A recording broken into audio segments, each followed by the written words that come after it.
Hey Taurus, welcome back. Tagalog Express tayo sa rising sign and Venus. July reading para sa Taurus. Kunin niyo lang kung ano yung nakarelate kayo. Tapon niyo yung hindi.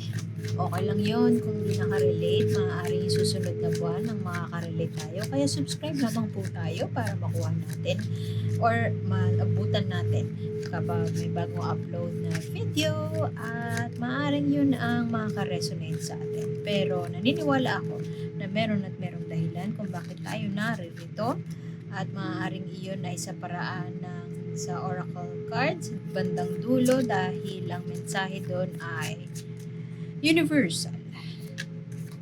Seven of Wands. Trying to prove your worth. Meron tayong pinaglalaban. Ano po? Alam mo yung yung energy na hindi ka mapakali, hindi ka makatulog. So, imbis na umikyo ka, hindi sasabihin ko na, ngayon na, kailangan niya nang malaman ngayon na. Parang pakiramdam mo, may isang bagay na hindi na makakapaghintay. Hindi na makakapaghintay, kaya kailangan mo nang sabihin.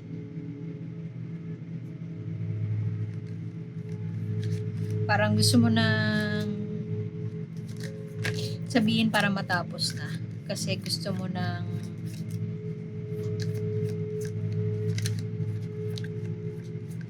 mag-focus sa say trabaho, mag-aral ulit.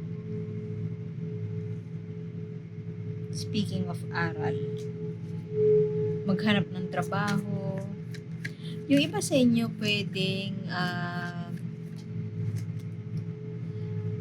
nape-pressure na maghanap ng trabaho, hindi na nagiging healthy yung relasyon nyo, mag-asawa, mag-partner, kasi isa lang sa inyo ang kumikita. So, medyo mahirap ang buhay ngayon. At nahihirapan na yung partner mo. So, medyo may pressure sa'yo na kumilos-kilos na. Meron silang hinihingi sa'yo na matagal mong hindi mabigay. At while yung pressure is, nape-pressure ka kasi hindi naman kailangan ma-pressure. At meron talagang oras para maging ready tayo. Pero tingin mo, kailangan mo talagang ma-pressure para kumilos na. Para gumawa na ng paraan para pagsumikapan ng isang bagay. Kasi for the longest time, maaaring hindi ganun kaganda ang tingin sa'yo, mababa ang tingin sa'yo, or napanghihinaan ka ng loob dahil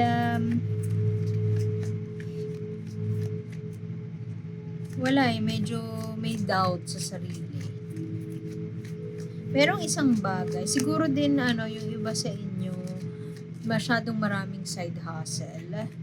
Kaya ngayon para magpo-focus ka na lang sa isang sa employment, pwedeng self-employment or pwede din na maghanap na quote-unquote matinong trabaho. Siguro kasi hindi stable yung mga trabaho mo noong mga nakaraan. Maaaring hindi na may aspeto ng relasyon na hindi na masaya. Actually kahit parang hindi din trabaho, para siyang trabaho. Masyadong focus si Taurus sa trabaho. Kung nasaan ka man ngayon, regardless, kung trabaho o love life, pero nararamdaman ko trabaho to hindi ka na masaya kung nasaan ka ngayon. At matagal ka na dyan at gusto mo nang umalis. Tingnan mo parang aalis siya. Ang traditional meaning nito, traditional deck, sa Rider-Waite deck, marriage, may celebration. So, maaaring itong dalawang tong para magkasama, maaaring at napapagitnaan pa nitong two of coins, maaaring marami tayong parang binabalansa sa buhay natin at na-overwhelm na tayo, masyado ng maraming ganap. At yung ganap na yun, hindi naman aligned sa goals natin in life. So, kung ano man yung sa dami ng ginajuggle mo sa buhay mo, wala nang work-life balance, wala nang panahon para sa sarili, wala nang panahon sa love life. At yun ay nagiging dahilan kung para hindi na tayo maging masaya. Maaaring yung trabaho, nagiging dahilan, para masyado tayo workaholic, at yung trabaho na yun nagiging dahilan para mawala na tayo ng quality time sa ating pamilya or sa ating asawa, sa ating kinakasama. Alam mo na may kailangan ng ayusin around you kasi maaari napapagod ka na prove ng sarili mo, kakapatunay na hindi, kaya ko naman, or hindi, nagbago na ako.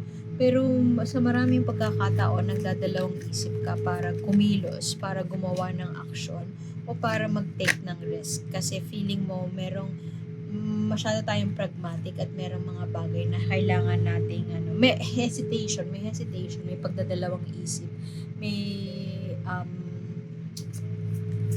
ayaw mong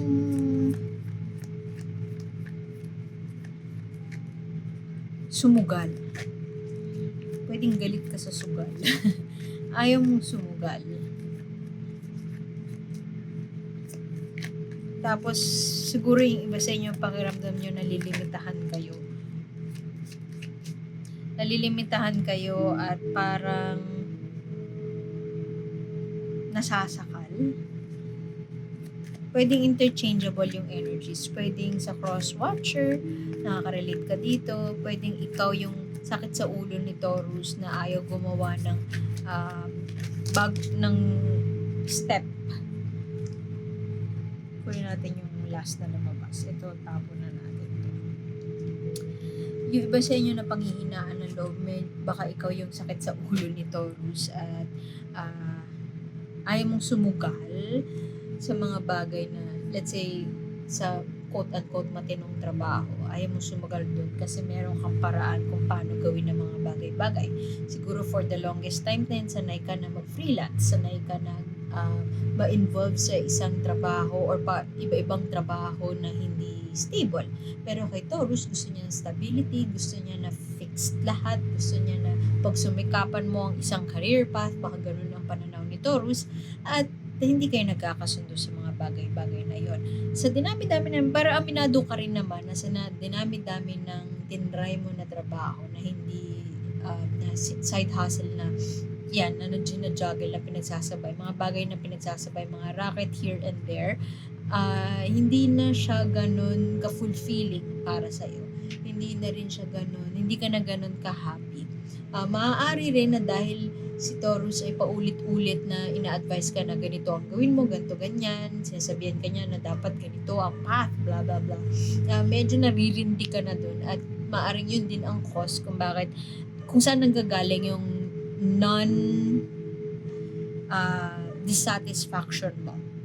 Or yung gusto mo na parang, ayoko na dito, alis na ako, pagod na ako, exhaustion, overwhelm, at unhappiness to say the least. Pwede din na feeling trapped or for the longest time ay feeling mo na ikakahon ka dahil sinasabihan ka ng mga tao sa paligid mo na ganito dapat ang gawin mo. Natatakot ka siguro na magbawas ng mga bagay na mga ginagawa mo noon or yung mga pinagsasabay mo. Natatakot ka kasi parang feeling mo hindi ka naman meant or hindi siya meant sa'yo. Pwede din na matagal ka ng employed pero hindi naman ganun ka-satisfactory yung sahod mo at ina-advise ka ng partner mo na umalis na dyan pero ayaw mo umalis, ayaw mo mag-take ng risk kasi feeling mo hindi ka naman destined para let's say mag-freelance, para magtayo ng business at hindi para sa'yo yung mga bagay na pinupush nila na gawin mo. Pwede rin na for the longest time nabuhay ka dun sa I hate to say it pero yun yung naririnig ko, sorry Taurus, nabuhay ka dun sa deception, dun sa alam mo yung mahilig ka magsinungaling hanggang sa ikaw na mismo napapaniwala ng kasinungalingan na yun. So yun, mukhang for the longest time ganun ka, so ngayon ililit go mo na yung part of you na ganun at magsusumikap ka na do the straight path. Magsusumikap ka na let's say na maghanap ng matinong quote-unquote na matinong trabaho, ng stable job at medyo may struggle dun or nahihirapan ka primarily feeling mo yun nga hindi para sa'yo or feeling mo dinidiktahan ka, hindi naman ikaw talaga yon, or talagang napanghihinaan ka ng loob. At pag titingnan mo yung sarili mo, titingnan niya yung sarili niya sa salamin. Pag titingnan mo yung sa sarili mo sa salamin, parang, ako pa ba to? Ano nangyari sa akin? Pero kung susumahin mo ang lahat, may pagod na, may dissatisfaction, hindi na masaya, at kailangan mo na talagang magbawas sa mga bagay-bagay. Pwede din na ini-invite ka ni Taurus, ini-invite ka ng partner mo, ini-invite ka ng tao sa paligid mo, mga people, mga tao na concern sa'yo. Ni-invite ka na mag-upskill, mag-aral, pero ayaw mo siyang gawin or napanghihinaan ka ng loob para gawin yun. Walang lakas ng loob, napanghihinaan ng loob. Pero yun nga, kung susumahin, masyado na tayong natatrap or masyado na tayong nag-overthink, masyado na tayong nahihirapan at hindi na makagalaw, lalo na financially, kasi ang dami ng ganap at hindi na kayang masustain ng current sahod mo yung lifestyle mo or yung plano mo sa buhay. Pwede din na nagiging makunat ka na kasi gusto mo magsimula, nagsistruggle ka para magsimula ng bago. Pero once na magbawas ka, mukhang the wheel will turn in your favor. So mukhang may biyayaan ka ni universe or magkakaroon ng swerte na paparating.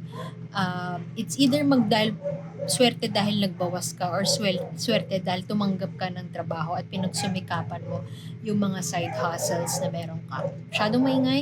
Wait lang. Okay, kuha tayo ng mensahe. Uy, okay. Conjure the magic.